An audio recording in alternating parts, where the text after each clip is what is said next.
And I'm Josh. And we're doing our music project on the sounds of hockey. It's kind of like, it's just random music. We learned in our classes here that music could be anything. It could be sound, noise.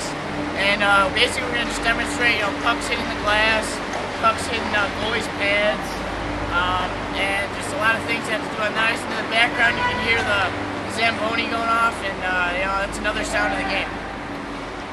The sounds of hockey, very organic. By organic, I mean, been listening to this tune for about 18 years and hasn't been the same. Not twice, I'll tell you. We were inspired by one of the minimalist pieces that, it was all rests. The name of the composer escapes me at the moment, but in class I'll be able to share more insight with you.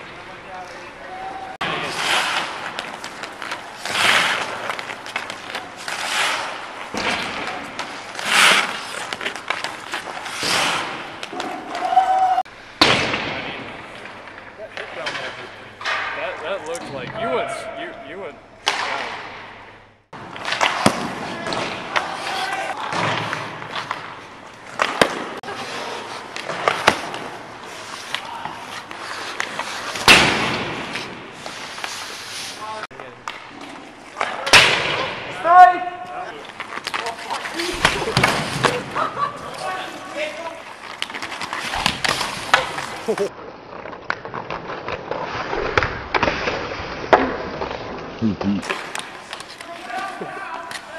And that's the sound of hockey.